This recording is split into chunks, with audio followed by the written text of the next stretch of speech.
Em Homem de Ferro 2, a gente vê que o governo dos Estados Unidos intima o Tony Stark a entregar a armadura do Homem de Ferro, alegando que ela seria uma arma muito poderosa para estar nas mãos de um único indivíduo, que ela deveria ser entregue ao povo dos Estados Unidos, ficando sob a tutela do governo. Mas o Tony se defende com um argumento muito interessante, que tem uma carga filosófica muito boa e que tem uma tendência bastante liberal e talvez até meio ANCAP.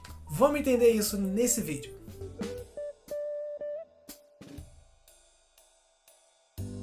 Meu nome é Gabriel, esse é o Filosofia de Personagens e no vídeo de hoje a gente vai analisar a cena inicial do Homem de Ferro 2, que é a cena em que o Tony está no tribunal se defendendo ali de uma intimação do governo para tomar dele a armadura do Homem de Ferro.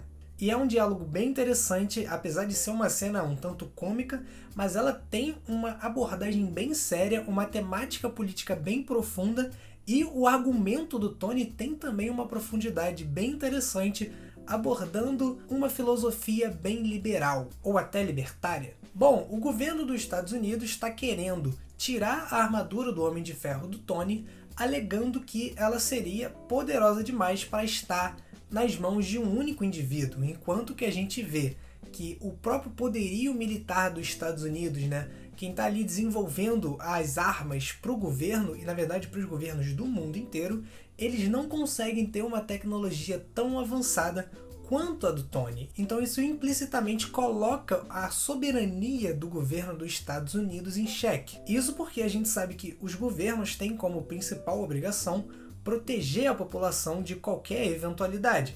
E para isso os governos precisam de um poderio militar bastante forte, o melhor que eles conseguirem.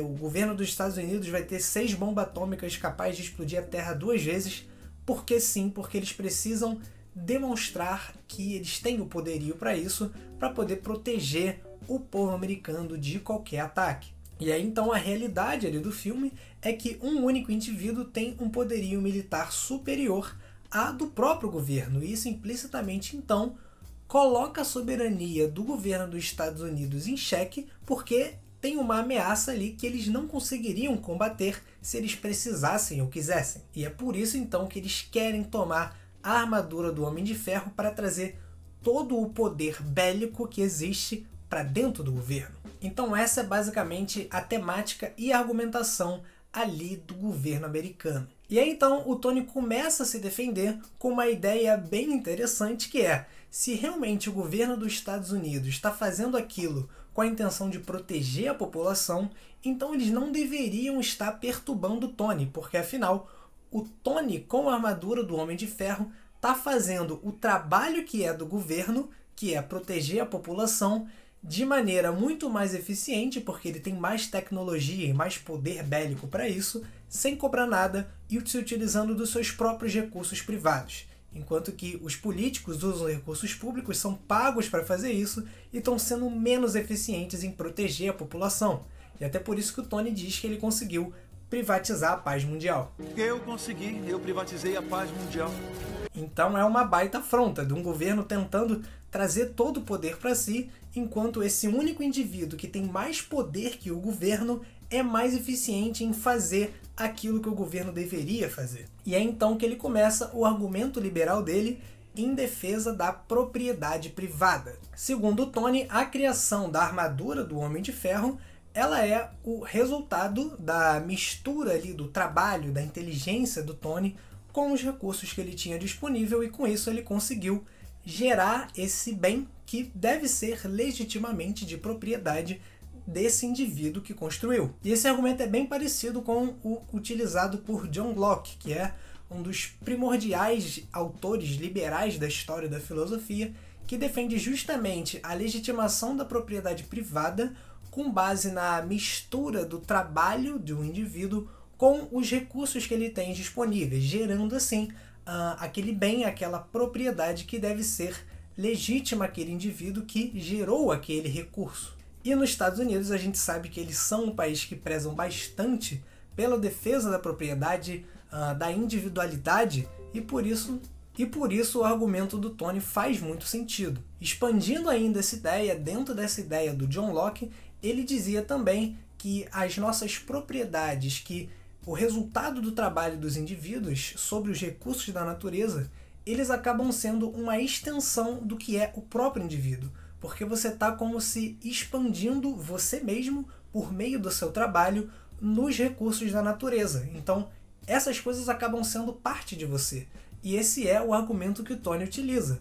Ele diz que a armadura não é uma coisa separada dele, ela é uma extensão do próprio Tony. Eles são, na verdade, a mesma coisa.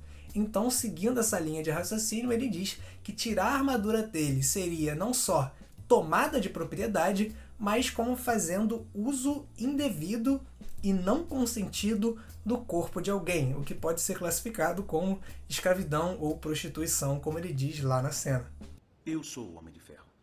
A armadura e eu somos um só. Entregar a armadura do Homem de Ferro seria me entregar, o que equivale a trabalho escravo, prostituição. Então é um argumento perfeitamente liberal, totalmente baseado no conceito da propriedade privada e que no fim das contas faz todo sentido, principalmente em um contexto ali dos Estados Unidos, que é um país que defende historicamente esses ideais. E essa ideia não leva necessariamente a um ANCAP, né, ao anarcocapitalismo, mas é uma ideia liberal, libertária, que a gente pode levar para um caminho que a gente quiser.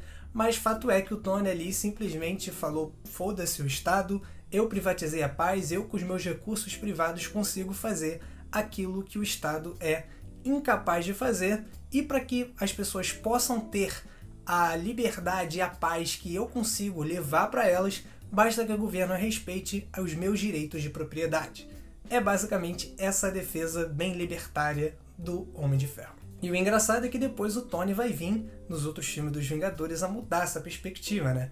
Quando ele começa lá na Guerra Civil a ser a favor do Tratado de Varsóvia para regular a ação dos Vingadores, o que desencadeia a Guerra Civil e acaba sendo uma contradição com esse cara que agora se gaba de ter privatizado a paz, e então gera todo um novo conflito, todo um ideal bem profundamente político também em Guerra Civil. Vou deixar o vídeo que eu fiz aqui falando sobre essas questões políticas de Guerra Civil, mas nessa cena ele ainda era um cara bem garotão, liberal e talvez ANCAP. Eu particularmente gosto da argumentação do Tony, acho bem plausível. Comenta aqui embaixo se você acha que faz sentido a defesa da propriedade privada, se a argumentação dele ali no tribunal faz sentido, ou se o governo deveria sim tomar a armadura do Homem de Ferro, o que acaba fazendo depois, né, lá com o Rhodes. Mas se você gostar da análise, deixa o like aqui, se inscreve no canal para saber mais análises filosóficas sobre os seus heróis favoritos e até o próximo vídeo.